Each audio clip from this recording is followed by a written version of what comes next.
I want to turn now to a charity that is spending hundreds of millions of dollars to wipe out the medical debt of more than 75,000 people. We're joined now by Allison Sesso, executive director of that aforementioned charity, RIP Medical Debt.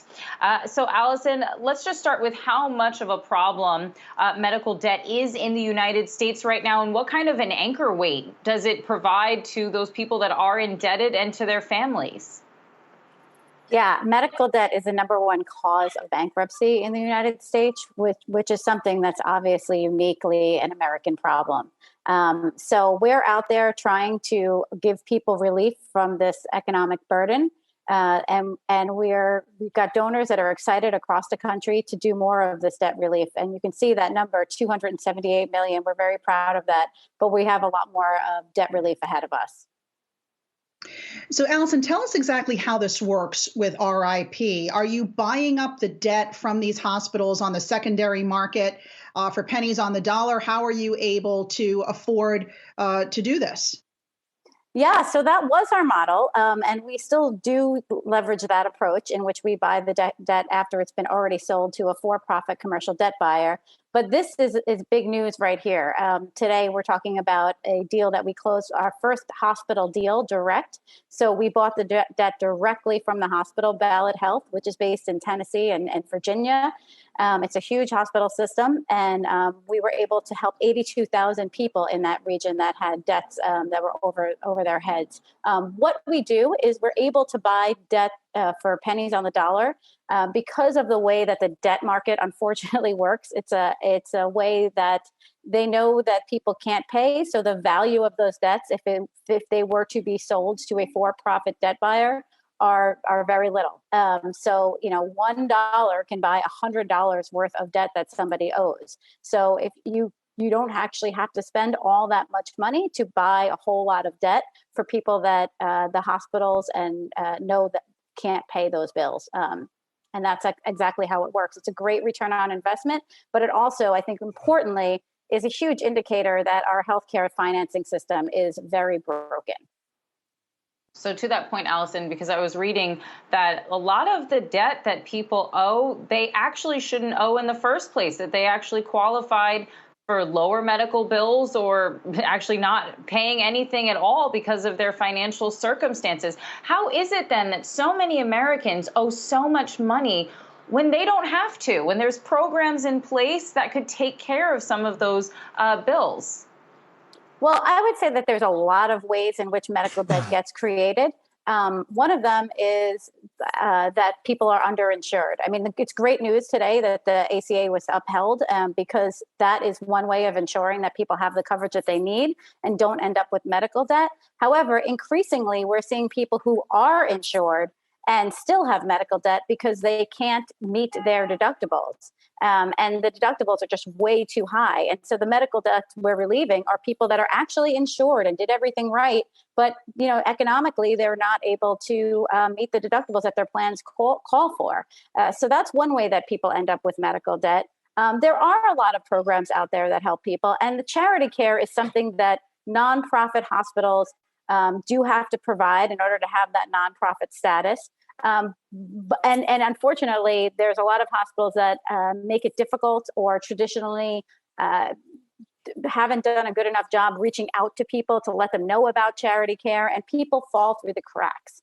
And that is why we end up having to clean up a lot of this. I will give a lot of credit to the hospital we worked with, Ballad Health. If we look at the numbers, we relieved debt that went back as far as 10 years old. But if you look at the numbers, moving up as they got closer to current day, though the amount of people that fell through the cracks was decreased, which means that they've done a much better job over time to change their system and to improve the number of people that actually get the charity care that they deserve. And we need to see more and more hospitals looking at their charity care and being proactive so that an organization like mine doesn't have to come along at the end tail of this and clean up the mess. Now, I know that was big news for RIP to be able to work directly with a hospital. In this case, it's Ballad. I'd imagine you want to strike more deals directly with the hospitals. Can you share with us plans for how to make this program even bigger and impact more people? Absolutely. We have donors that are very interested in what we do, and it's just a matter of getting our hands on that debt. So, I call on hospitals to reach out to us. We're obviously up and running. This deal demonstrates that this is a viable approach. We did get approval from the federal government to ensure that our model is okay in terms of passing the sniff tests in terms of regulations that hospitals deal with. So it is a perfectly good tool that hospitals should be using. So I encourage hospitals to reach out to us, and I encourage donors to reach out to us. That's what this is about. It's about pairing the donors that are willing to support this with the hospitals that are ready to get this solution moved forward as well, and making sure that we provide a lot of debt relief for all those individuals out there. And we see this as a support for economic recovery, especially after the pandemic. Allison, it is, incredible work that you guys are doing at RIP, but it does still strike me as a Band-Aid on a really large and gaping wound, at least when it comes to dealing with hospital and medical expenses. What really needs to happen to make an organization like yours, frankly, obsolete? Because we don't have so many people struggling under medical debt. Well, I will tell you, I'd be more than happy to find a new job. I am both simultaneously excited by the amazing help that we're able to provide to people, and appalled that my help is needed every single day. So what I think has to happen is we really need to look at our healthcare system writ large, and think about the financing part of it. Are people really insured in the way that they need to be? Why are we giving people health, or allowing people to have health insurance plans that they can't afford? Meaning that the deductibles are clearly higher than what their income is and what their means are. I liken it increasingly to the subprime mortgage situation that we were in 2008.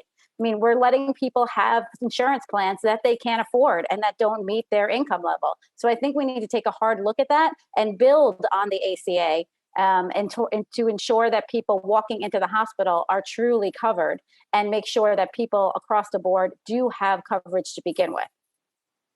All right. Allison Sesso, Executive Director of RIP Medical Debt. Thanks so much for joining us.